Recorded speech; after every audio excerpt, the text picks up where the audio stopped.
à toutes et à tous pour un nouveau numéro d'Objectif Monde l'Hebdo. Direction l'Irak aujourd'hui et plus précisément la région du Sinjar où il y a 11 ans, l'État islamique attaquait la minorité religieuse des Yézidis. Des milliers d'hommes ont été tués, des milliers de femmes et d'enfants ont été kidnappés, martyrisés, violés et réduits à l'esclavage.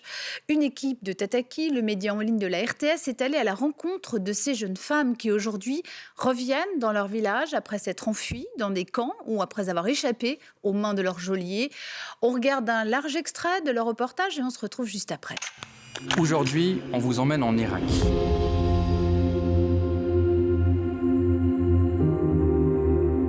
Vous le savez sûrement, c'est un pays qui a connu plusieurs guerres, et même une invasion américaine dans les années 2000.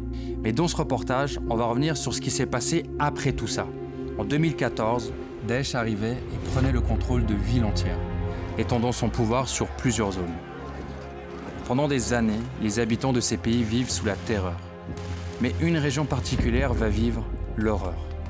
Ici, au nord de l'Irak, à 100 km de la ville de Mossoul, le district de Sinjar. Aujourd'hui, le Sinjar n'est plus en guerre. Mais les cicatrices de 2014 sont encore très présentes. La vie des jeunes, c'est ça qu'on voulait découvrir en venant ici. Depuis ce qui s'est passé en 2014, la région essaie de se reconstruire. Beaucoup de jeunes s'organisent et tentent de faire bouger les choses. Et c'est le cas de Rana, une jeune de 25 ans.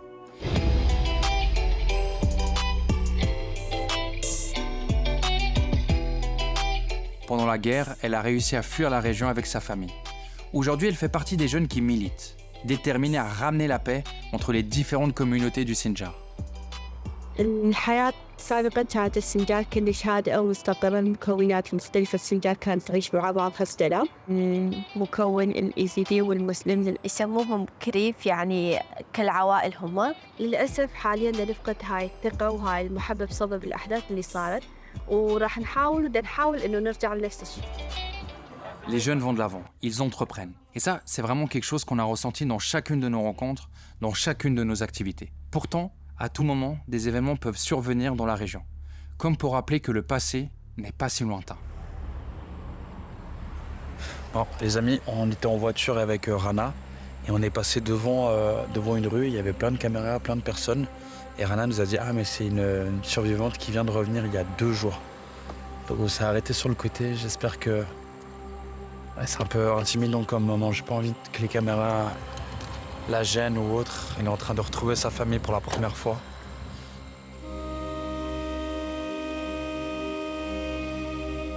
الناجيات بدأ تحريرهم بداية الأحداث. المجتمع الإيزيدي استقبل الناجين والناجيات مالته ويعتبرهم قديسين بسبب اللي تعرضوا له. تعرضوا للاغتصاب، تعرضوا للسبي، تعرضوا للبيع عدة مرات. حدث إلهم يعني ما نقدر نوصفه بكلمات. وش وقت تحررتي من المخيم من أول طلعتي جديد؟ من 2024 هذا يعني بنحمل حمية حملة أخيرة. اوكي بس انت طلعتي ولا كان اكو ناجيات؟ لا بس أنا.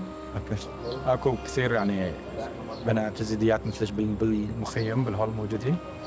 والله ما أعرف لأن أنا ما كنت أطلع من خيمتي وما كان أحد يعني يحكي لي ولا أنا يعني ما كنت أسأل. ليش ما كنتي تسألين وما كنتي؟ ما كنت يعني أطلع من خيمتي. بلهم قالونا بس خليني أنا كنت. شنو اللي قال؟ Encore aujourd'hui, de nombreux Yézidis restent portés disparus. Beaucoup sont encore dans des camps, notamment en Syrie. Et leur retour, surtout après ce qu'elles ont vécu, relève presque du miracle. بالتأكيد بالنسبة للناجين والناجيات راح نلقى عندهم هاي الآثار اللي تمثل آثار ما بعد الصدمة. من الجانب النفسي هم كلهم مدمرين نفسياً. نحاول نأهلهم من خلال الجلسات النفسية، من خلال الدعم اللي يحصلون عليه، إنه يرجعون لطبيعتهم.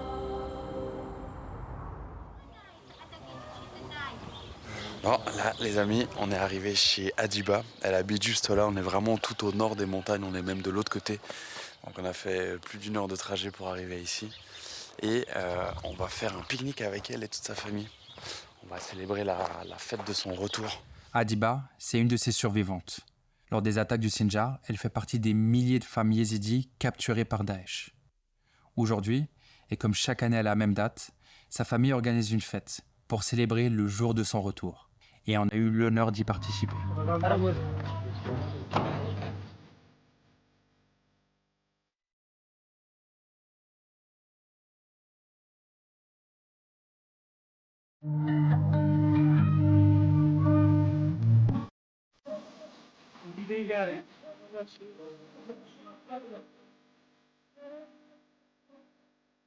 Aujourd'hui, l'ambiance est à la fête. Adiba est avec sa famille.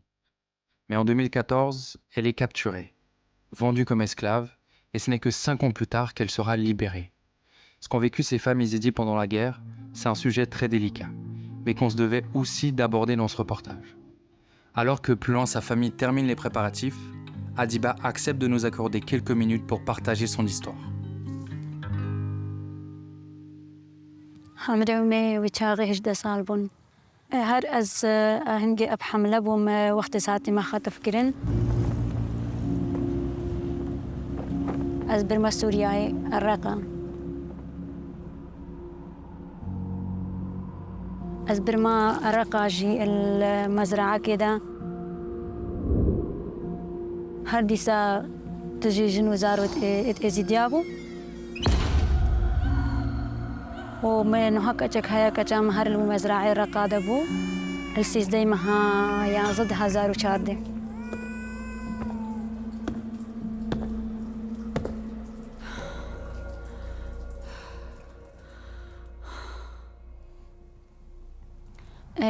بلي هر حياتك قلقي أب زحمت بو القلع داعش تعرضي اختسابت بون تعرضي كرينو فروتنت بون تعرضي خدام يدبون تعرضي قلق تشتابون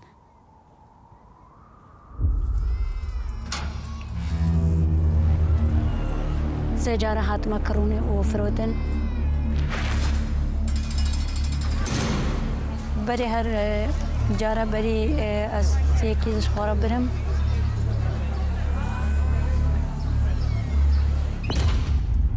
پشتی هنگی پشتی 2 سال زلباوی بوم ما هر از هدیه زمان حواله کی خوا پشتی هنگی حواله وی از برم تقریبا ساله کی از الباوی جیبوم پشتی هنگی هاتا کشتن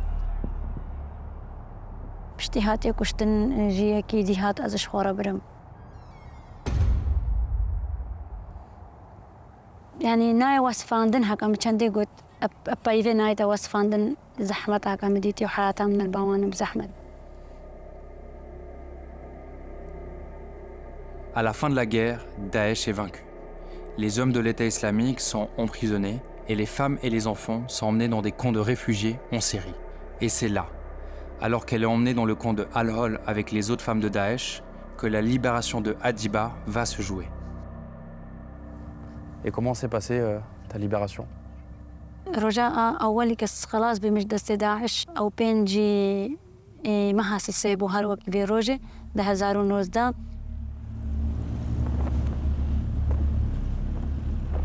اشتهنجي عائلة داعش وتسليمي يا باكيت كرن أو دبرن كمبا هوليوان بس وقتي أزجهشتي مباوان همو داتانين مقوتوان أسكاچك إزديمو أفكاچا منا أمش نيفوان داري خستن بس أم جهشتن موت مت إزدينا أم كحتنا أماندا البستو شاري مهاسسي أم هاتنا عراقي ومع عائلة خديتن وروجدا زحمت وخوشي كات أني بيقدا أجبر قندت شنقالي قالك تدنبون أز هاتم وآدي جي قالك أخوش بو أز جارك دي عائلة خب حادني نمو أز بعائلة خورا روني مو أز حياتك الطبيعي بعائلة خورا درباس بكم قالك أخوش بو. Il y a aussi d'autres filles yézidis pour qui le retour a été plus compliqué, celles qui ont eu un enfant, issus de rapports forcés pendant leur captivité. Elles ont dû les abandonner, ces enfants. بلي آيك جوان أزبو ما أف شعور دي تراستي أزف أخورم أو هيلان وأزف أخورم هكذا إيرو اللي مجتمعي خو دايما وأزبي تشتي سركتك جائزدي وسر خرج قبولناكم إنهم وزاروي بفضلينش مجتمع أخوة وجع إلى أخوة. Donc, tu as été enceinte pendant que tu as été capturée, tu as accouché et tu as eu un autre enfant pendant ta captivité. Celui-ci, tu as dû l'abandonner. Il est où cet enfant? أسنزانم أو هر الكيدري ومنافت بحتاوي بكم وبحتاوي موضوعي بكم راستي. هما مهار أول ما لا إزيد ياهي لا وقت هذا بس. Ce que Hadiba vient de partager avec nous, c'est quelque chose qu'on a découvert pendant cette conversation. Et malheureusement, c'est une situation qui était très fréquente pendant le conflit. Encore aujourd'hui, la communauté yézidi garde des règles très strictes concernant ses enfants. En gros, ces femmes ont eu deux choix. Abandonner leurs enfants pour retrouver leur communauté ou rester avec ses enfants et ne jamais revenir. Hadiba n'a pas voulu en parler plus avec nous. Et forcément, on a respecté son choix. Cependant, rappelez-vous qu'Hadiba était déjà enceinte de son fiancé yézidi au moment de sa capture. Elle a donc une fille, née de cette relation, qui a heureusement pu revenir avec elle.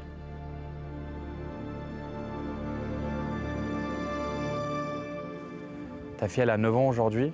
Elle est née en captivité, sous l'État islamique. Est-ce qu'elle se souvient de ça? Est-ce que vous en parlez? راستي كم 5 سال بوقتي أم هاتين بس بشتي مهاتين وتشتهم وزاني قال لك تعب بفترة كي سؤالت كذا فترة بري قال لك تعبين بس الحمد لله أو إرادة هبو از قناعتك بوك جاخ وشيكم از إنه هتشتكي وسانينا. Et comment tu vois ton futur pour toi et ta fille? أزهر باشد بينم يعني بشتي بهم وتشتي مهاتي بشتي سبيش صار معي عملنا بو أز بملنا في مجتمع خونا ما أز إجبر إيرو أو رجعك أز خلاص بي مش دست داعش قلك يعني شعورك خوش نايتا وصفان إنه هر إيرو أز الجاي شنقالي ما في روجي فأكيد عمل حياة مستقبلي منو كتعمل جي هر إباش بي أو تشتي ما دفتشك بي.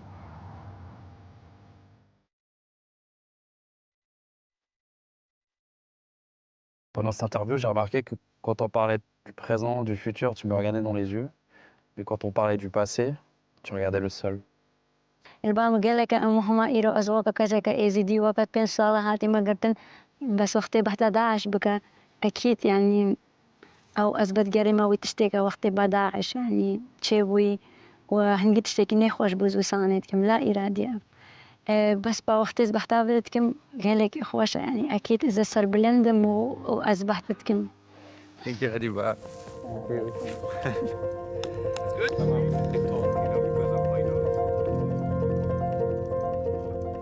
عندي أمل سنجار وبالعراق إن شباب سنجار ذي يحاولون يعمرون مهما اللي حدث إلنا بداخل العراق كانت بسبب سياسات وبسبب أشخاص مو بسبب العراق في حد ذاته فأول وتالي أنا عراقية.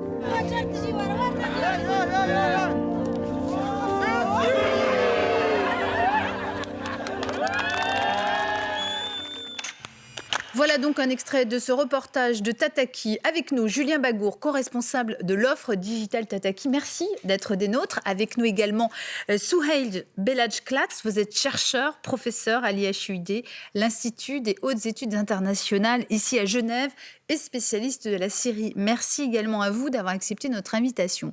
Première question à vous, Julien Bagour. Alors Tataki, c'est une chaîne de la RTS pour les moins de 26 ans.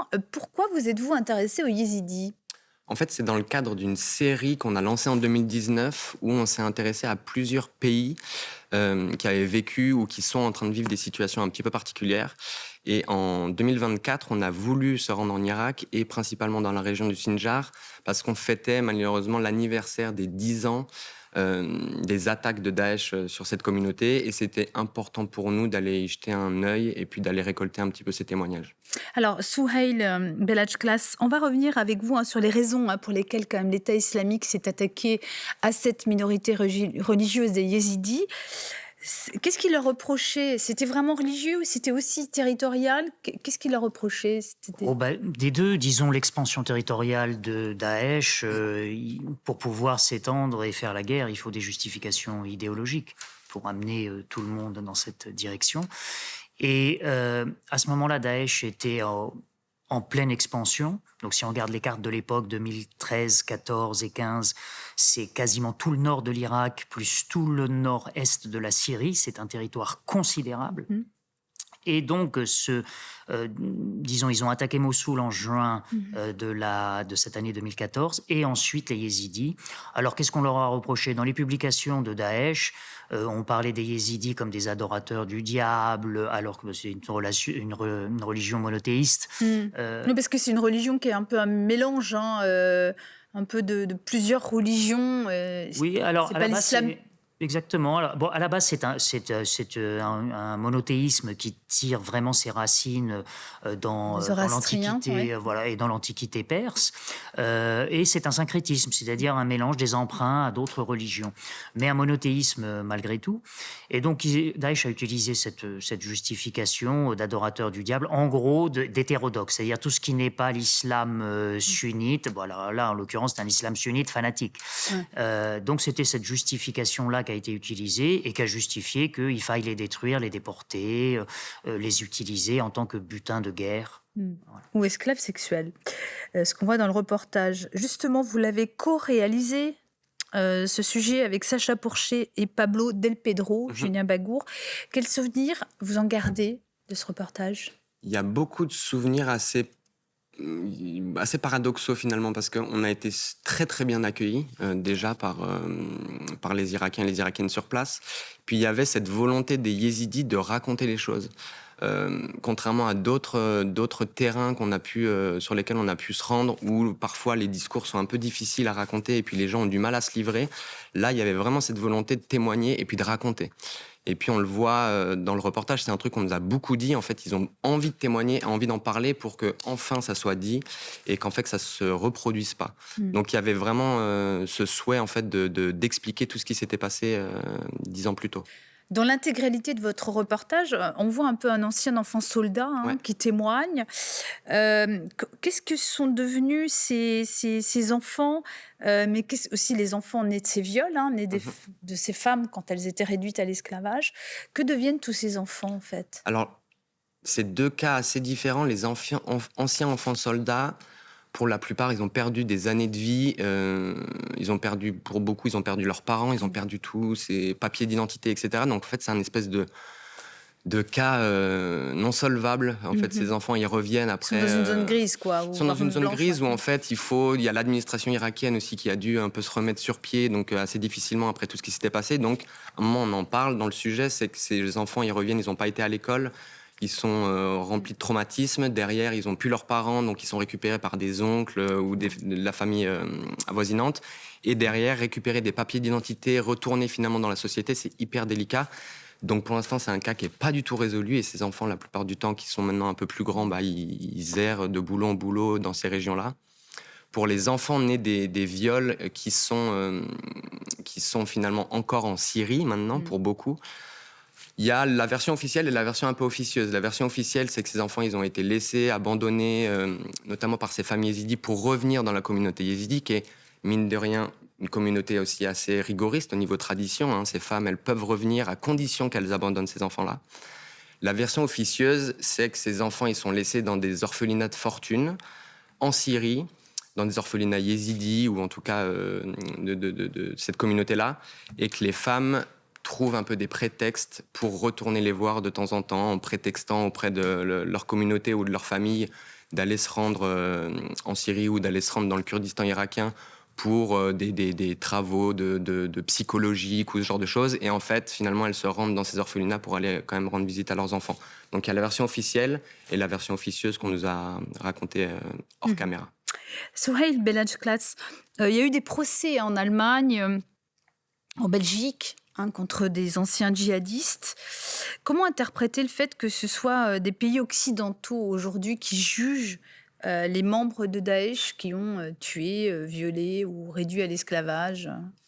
Disons, la situation actuelle en Syrie ou en Irak est beaucoup trop instable pour permettre qu'une justice transitionnelle se mette en place et que les autorités prennent les choses en main. Alors, les choses ont été beaucoup plus...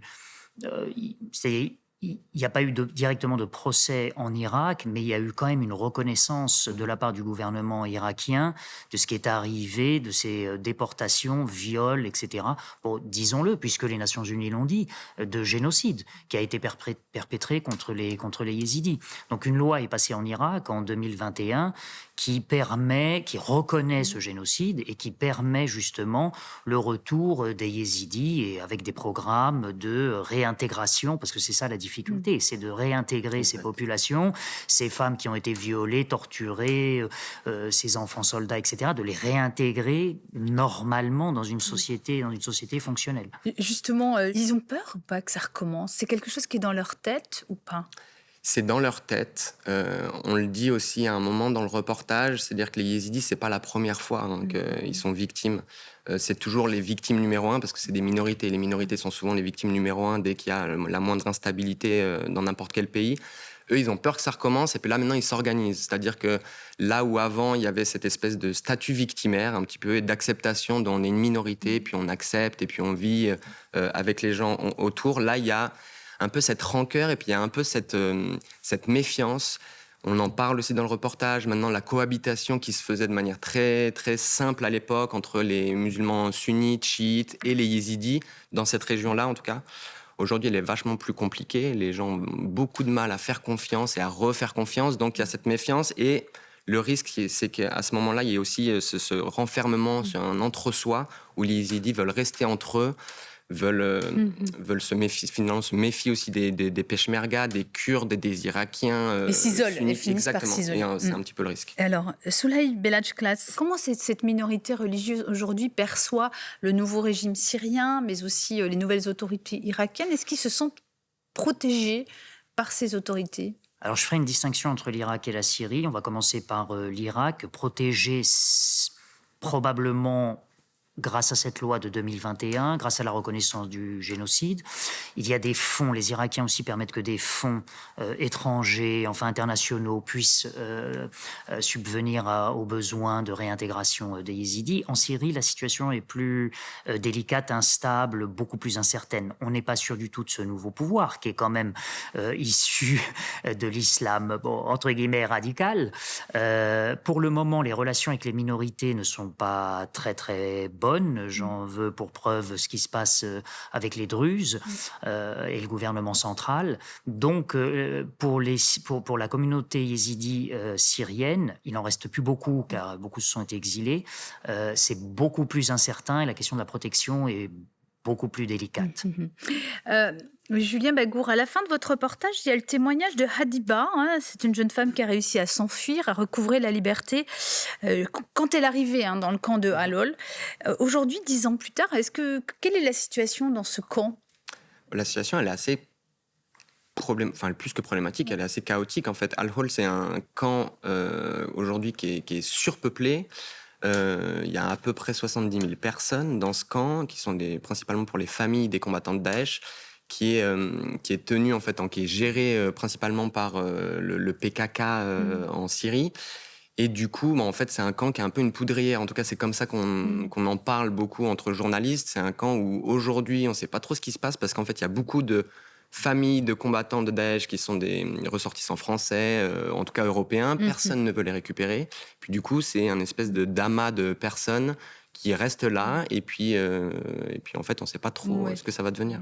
Dans l'intégralité de votre reportage, que l'on peut visionner sur le site internet de la RTS, on vous voit franchir des dizaines et des dizaines de checkpoints, de barrages, en bon français. Est-ce que vous avez eu un sentiment d'insécurité par moment ou pas? Insécurité, je dirais pas, mais en tout cas, il y a le côté un peu imprévu qu'il y a tout le temps dans ces checkpoints. On sait jamais qui est là, en fait. Des fois, c'est l'armée, des fois, c'est le renseignement, des fois, c'est les Kurdes, des fois, en fait, il y a un truc assez bizarre.